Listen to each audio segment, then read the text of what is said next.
నమస్తే మిత్రులారా, నేను మీ శ్రీనివాస్ చౌహాన్ అడ్వకేట్.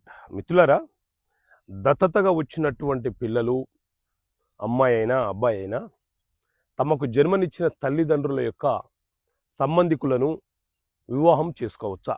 సో మిత్రులారా, మన దేశంలో హిందూ మ్యారేజ్ యాక్ట్ 1955 అనే చట్టం ఉంది. ఈ చట్టం ప్రకారంగా కొన్ని వివాహాలు నిషేధించబడినవి, చెల్లుబాట్లు కావు, అవి రద్దు చేయబడతాయి. ఉదాహరణకు 18 సంవత్సరాల లోపు మైనర్లను వివాహం చేసుకుంటే ఆ వివాహం అనేది చెల్లుబాటు కాదు.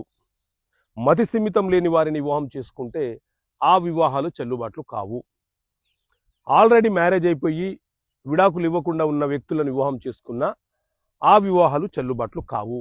అదేవిధంగా వరుసకు అన్న, అక్క, చెల్లెలు అయ్యే దూరపు బంధువులైనా సరే ఆ వివాహాలు కూడా చెల్లుబాట్లు కావు అని చెప్పి చట్టం చాలా స్పష్టంగా చెప్తుంది. అయితే దత్తతగా వచ్చినటువంటి కుమారుడు లేకపోతే కుమార్తె తమకు జన్మనిచ్చిన తల్లిదండ్రులకు సంబంధికులు ఎవరైతే ఉంటారో వారిని వివాహం చేసుకోవచ్చా అనంటే, వరుసకు మరదలు, బావ అయ్యే వారిని వాళ్ళు వివాహం చేసుకోవచ్చు.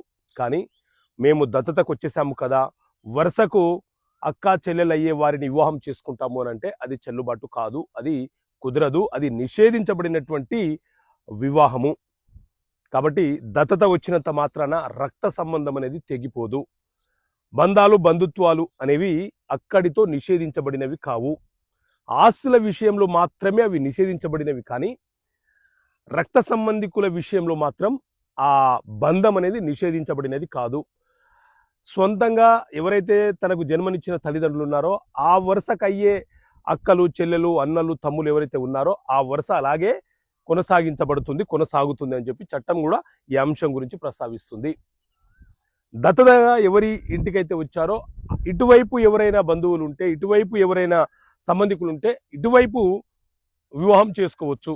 ఓకే మిత్రులారా, థ్యాంక్ యూ. జై హింద్.